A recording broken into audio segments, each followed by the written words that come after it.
Jika kita mendengar kata bunglon, maka pikiran kita akan melayang kembali ke masa kecil, di mana bapak ibu guru kita memberikan tugas untuk mencari dan menangkap bunglon.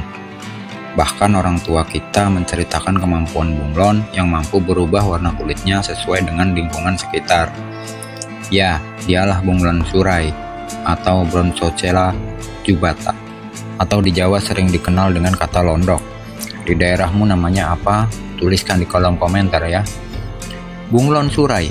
Bunglon surai spesies asli Indonesia yang mendiami Pulau Jawa, Bali, Kalimantan, dan Sulawesi. Binatang ini asli Indonesia loh, sebuah kekayaan alam Indonesia yang biasanya sering kita temukan di dahan pohon atau di antara dedaunan. Dulu bunglon surai merupakan hewan yang cukup mudah ditemukan di taman rumah atau di semak-semak atau di kebun milik tetangga. Bunglon ini memiliki perawakan ramping dan berwarna hijau, bergerigi di tengkuk dan punggungnya semakin mirip surai atau rambut kepala. Itulah kenapa dia dinamakan dengan bunglon surai. Kepalanya bersegi-segi dan bersudut, dagu dengan kantung lapang di bawah mulut, panjang totalnya hingga 55 cm. Jadi dia merupakan binatang dengan ekor yang sangat panjang. Hewan indah ini sering kita tangkap dan kita mainkan dan kita pamerkan ke teman-teman, yang kemudian setelah kita selesai bermain kita lepaskan lagi di alam. Namun keindahan ini menghilang tanpa kita sadari bahwa keberadaan bunglon surai ini mulai semakin sulit ditemukan. Anak-anak kita hanya bisa tahu dari Mbah Google saja, tanpa tahu wujud asli binatang tersebut atau bahkan memegangnya. Why? Mengapa? Siapa tersangkanya yang membuat kenangan masa kecil kita tidak bisa terulang kembali kepada anak-anak kita yang sekarang? Sambil kita cari tersangkanya, kita putar dulu intronya, oke?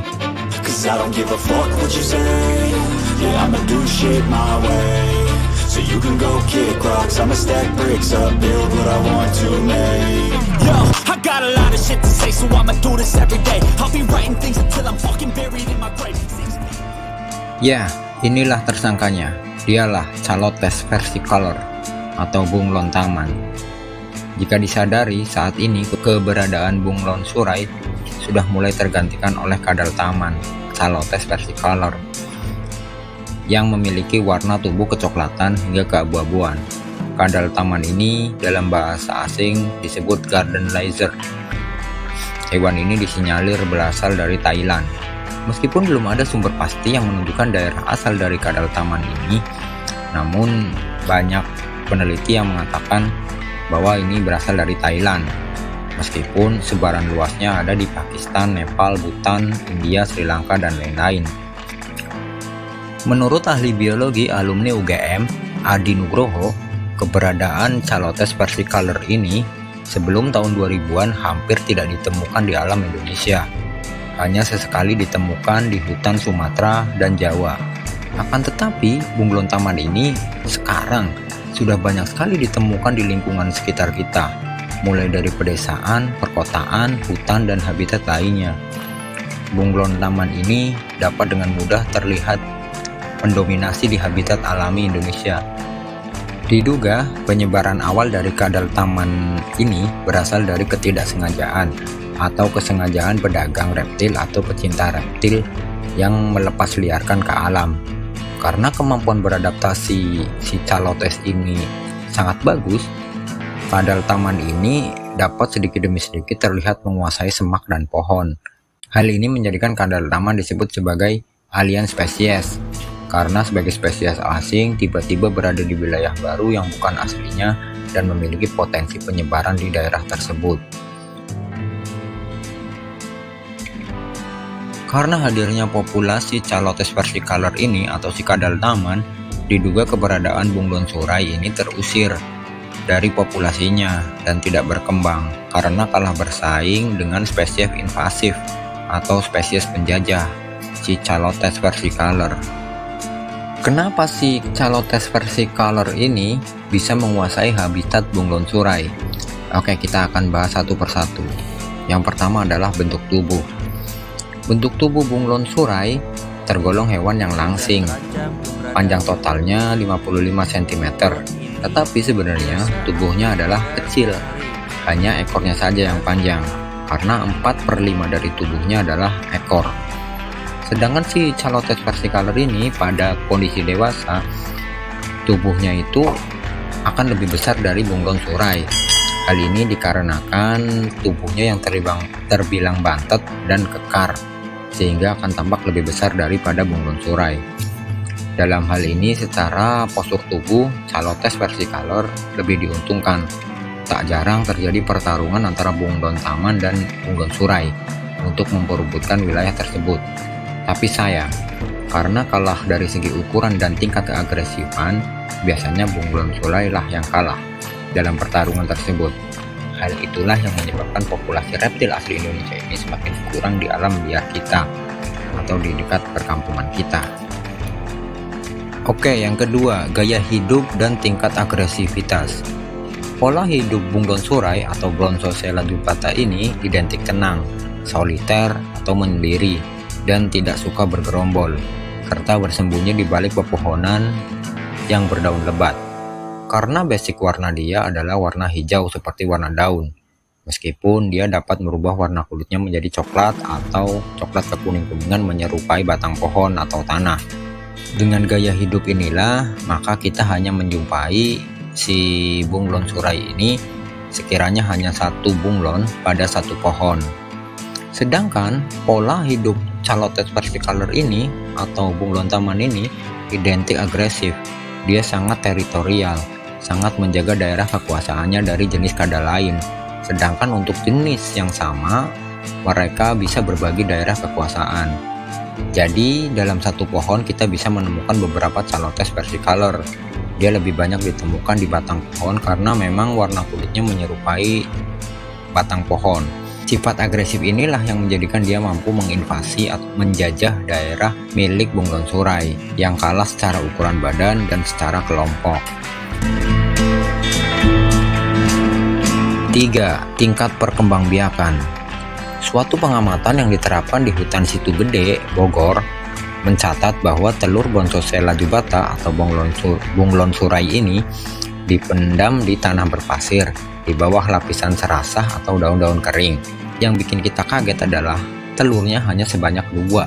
Sungguh sangat sedikit untuk tingkatan hewan sekecil ini dan akan menetas kurang lebih 8 minggu.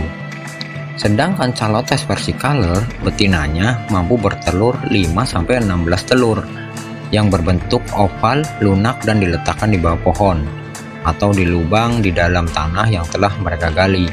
Anakan kadal Calotes akan muncul ke permukaan sekitar 8 atau 9 minggu. Sungguh perbedaan yang sangat mencolok. Oke, mari kita hitung persebaran populasi antara si bunglon surai dan Calotes versicolor. Dalam 1 tahun, bunglon surai hanya mampu menelurkan 2 butir telur atau hanya menghasilkan 2 keturunan. Sedangkan bunglon taman mampu bertelur 16, alias akan menghasilkan 16 keturunan. Sungguh perbedaan yang sangat jauh. Itu baru 1 pasang. Coba kalau si Calotes itu 10 pasang. Karena memang perkembangannya sangat cepat. Udah 160 keturunan dia. Ini namanya invasi besar-besaran. Sungguh sangat miris kalau ini dilanjutkan. Meski IUCN masih menentukan kalau bunglon surai itu masih tahap resiko rendah kepunahan, tapi itu diterbitkan di tahun 2014 dan kenyataan mengatakan lain. Sekarang tahun 2023, hampir-hampir kita tidak bisa menjumpai bunglon surai di tempat tinggal manusia. Biasanya kan mereka sangat akrab dengan kita, sangat dekat dengan kita. Mereka tidak terganggu dengan kehidupan kita. Mereka asik di pohon, dekat perumahan. Nah sekarang sama sekali kita tidak bisa melihatnya. Saya sendiri nih sebagai seorang guru sangat sulit memberikan demonstrasi mimikri terhadap murid. Karena memang saya harus punya bahan untuk menangkap bunglon surai yang kemudian saya demonstrasikan di depan kelas, dan itu sangat sulit terjadi di pelajaran saya, susah sekali. Dan sekali-kalinya saya kasih tugas mereka untuk mencari bunglon surai, yang mereka dapatkan adalah ya si calotes itu. Mereka anggap si calotes itu adalah bunglon surai. Ya gagal dah itu si demonstrasi saya. Melihat dari perkembangan populasi calotes yang sangat pesat ini, ya beberapa tahun kemudian bisa dianggap punah itu si bunglon surai. Punah di sini maksudnya mungkin punah dari populasi dekat manusia seperti pohon, kebun, sawah, dan lain sebagainya. Mereka mungkin tersingkir ke hutan-hutan terbuka.